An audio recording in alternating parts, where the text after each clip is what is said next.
हाँ, तो कैसे हैं आप लोग? उम्मीद है कि बढ़िया से होंगे और मन लगा के पढ़ाई कर रहे होंगे। आज के वीडियो में हम वही पढ़ने जा रहे हैं शब्द विचार जो हमारा छूट गया था।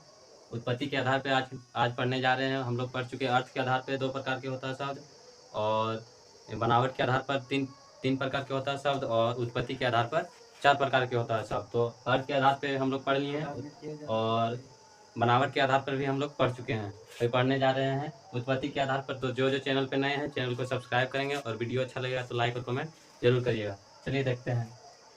उत्पत्ति के आधार पर शब्द हमारा 4 प्रकार के होता है: तत्सम, तद्भव, देशज, विदेशज। तत्सम, तद्भव, देशज और विदेशज। तत्सम कहते हैं किसको? देखिए, वैसा शब्द जो संस्कृत का है लेकिन हिंदी में उसे प्रयोग करते हैं। हिंदी भाषा बोलते हैं हम लोग, हिंदी शब्द में उसका प्रयोग करते हैं। जैसे क्या? पुस्तक, विद्यालय, बहुत सारा है। पुस्तक है, विद्यालय है, और बहुत सारा होगा। लेकिन जो संस्कृत का शब्द होगा, आप लोग संस्कृत पढ़िएगा तो जान जाएगा कि संस्कृत का शब्द क्या है, नहीं है। तो वैसा शब्द जो संस्कृत का है लेकिन हिंदी में उसे बोलचाल की भाषा में प्रयोग करते हैं, वो वह होगा तत्सम। तत्सम कहते हैं किसको? तो वैसा शब्द जो संस्कृत का है लेकिन हिंदी में उसे प्रयोग करते हैं, उसे तत्सम कहते हैं। जैसे पुस्तक, विद्यालय इत्यादि। तद्भव कहते हैं किसको? नेक्स्ट दूसरा नंबर में तद्भव कहते हैं किसको? तो हिंदी में बोले जाने वाले शब्द तद्भव कहलाते हैं। हिंदी भाषा सिंपल, हम हिंदी बोलते हैं तो हिंदी बोलने में जिस भाषा जो हिंदी में आता है शब्द, उसी को हम कहते हैं तद्भव। जैसे क्या होगा? जैसे किताब, कलम, कुर्सी, टेबल, पंखा इत्यादि सब क्या है? इत्यादि सब हमारा क्या है? तद्भव। तद्भव किसे कहेंगे? वैसा शब्द जो हिंदी का हिंदी का शब्द है और हिंदी में बोलते हैं, तो उसको कहेंगे तद्भव। और तत्सम किसको कहते थे? तो तत्सम संस्कृत का शब्द था लेकिन बोलते थे उसको हिंदी में। तो 2 क्लियर हो गया, तत्सम और तद्भव। अब नेक्स्ट है हमारा देशज। तो देशज कहते हैं किसको? सुनने में लग रहा है देशज मतलब देसी, घर गांव के लोग बोलता हो देसी। देशज से याद रखिएगा, देसी हम लोग कहते हैं किसको? घर गांव में जैसा शब्द बोला जाता है उसी को देसी बोलते हैं। और देसी शब्द किस तरह बोलता है आप जानते कहते हैं। देखिए, वैसा शब्द जो गाँव घर का है, ग्रामीण क्षेत्र में बोले जाने वाले शब्द को देशज कहते हैं। शॉर्ट भाषा में ग्रामीण क्षेत्र में बोले जाने वाले शब्द को देशज कहते हैं। देखिए, वैसा शब्द जो गाँव घर में बोले जाते हैं उसे देशज कहते हैं। जैसे क्या हुआ? खटिया, दोहरी, गोबर इत्यादि। हम लोग देसी ग्रामीण के लोग अधिकतर देखिएगा कि यही सब बोलचाल की भाषा में यही सब का प्रयोग, खटिया, डोरी, गोबर इत्यादि, मोनी, टोकरी इत्यादि का प्रयोग करता है। तो देशज भी आपको समझ में आ गया होगा। देशज कहते हैं किसका? तो देसी मतलब ग्रामीण क्षेत्र में बोले जाने वाले भाषा शब्द, उसी को कहते हैं देशज। जैसे क्या होगा? खटिया, डोरी, गोबर इत्यादि। ऐसा शब्द जो गाँव घर का है लेकिन और उसको हिंदी में बोलते हैं, गाँव घर का शब्द और उसको हिंदी में बोलते हैं, उसी को कहते हैं देशज।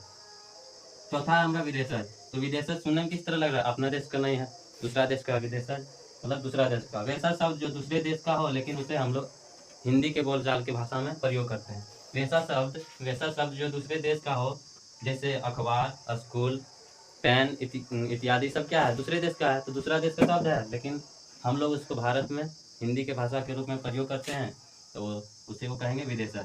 हम देख चुके हैं कि उत्पत्ति के आधार पर शब्द हमारा 4 प्रकार के होता है: तत्सम, तद्भव, देशज, विदेशज। तत्सम किसको कहेंगे? तो फिर से देखिए, जितना भी संस्कृत का शब्द होगा, हिंदी के भाषा में बोलचाल की भाषा में हम लोग संस्कृत का शब्द का प्रयोग करते हैं, वह हमारे लिए तत्सम कहलाएगा। और तद्भव किसे कहते हैं? तो वैसा शब्द जो हिंदी का है और हिंदी में हम लोग प्रयोग करते हैं, उसे कहेंगे तद्भव। और देशज किसको कहेंगे? तो हमारा घर गांव देसी ग्रामीण क्षेत्र में बोले जाने वाले भाषा को देशज कहते हैं। देसी एक प्रकार याद रखिए, देसी जैसे ग्रामीण क्षेत्र के लोग अधिकतर बोलता है कि हाँ ये मतलब देसी लड़का है, ये देसी है। तो वैसा शब्द जो गांव घर में बोले जाते हैं, बोले जाने वाले शब्द को ही देशज कहते हैं। और विदेशज किसे कहेंगे? तो हमारा देश का नहीं होगा, दूसरा देश का, लेकिन बोलते हैं हम लोग हिंदी भाषा। जब हिंदी बोलते हैं तब उसका प्रयोग करते हैं। जैसे क्या है? अखबार है, प्लीज शब्द हो गया, स्कूल हो गया, बहुत सारा हमारे शब्द है जो विदेश का है लेकिन हम लोग अपने देश में बोलते हैं उसको। तो उम्मीद है कि आपको शब्द विचार समझने में दिक्कत नहीं हुआ होगा। हम लोग फिर से हम बताना चाहते हैं कि हम शब्द विचार शुरू में हम लोग देखे थे अर्थ के आधार पर 2 प्रकार के होता है, और उत्पत्ति के आधार पर हम अभी देखे 4 प्रकार के होता है, और बनावट के आधार पर 3 प्रकार के होता था। अर्थ के आधार पर हमने देखे थे शब्द 2 प्रकार के होता था। दूसरा एक था सार्थक, दूसरा निरर्थक। एक था सार्थक, दूसरा था निरर्थक। सार्थक किसको कहते थे? सार्थक वैसा शब्द जिसका कोई अर्थ निकले उसी को सार्थक कहते हैं। और निरर्थक वैसा शब्द या वर्ण जिसका कोई अर्थ नहीं निकले उसे निरर्थक बोलते थे। और क्या था? बनावट के आधार पर शब्द हमारा 3 प्रकार के होता था: रूढ़, यौगिक, योग रूढ़। रूढ़, यौगिक, योग रूढ़। रूढ़ कहते हैं किसको? पृथ्वी पर दुनिया में जितना भी चीज है उसके लिए उसका नाम उसका रूढ़ कहलाता है। और योगी किसे कहेंगे, तो दो सार्थक मेल से बने एक शब्द जिसको तोड़ने पर अर्थ निकले उसे यौगिक कहते हैं। जैसे क्या होगा, हिमालय, विद्यालय। और क्या था, योग रूट। तो योग रूट किसे कहते हैं, तो योग रूट वैसा शब्द जो दो सार्थक शब्द से मिलकर बने हो लेकिन किसी खास के लिए प्रयोग किया जाता है। जैसे क्या होगा, लंबोदर। लंबोदर हम कहते हैं किसको, खास के लिए लंबोदर कहते हैं, श्री गणेश भगवान को कहते हैं लंबोदर। तो हमारा क्या हो जाएगा, योग रूट, सॉरी हाँ योग रूट हो जाएगा, योग रूट। तो उम्मीद और उत्पत्ति के आधार पे तो अभी हम बता ही दिए हैं।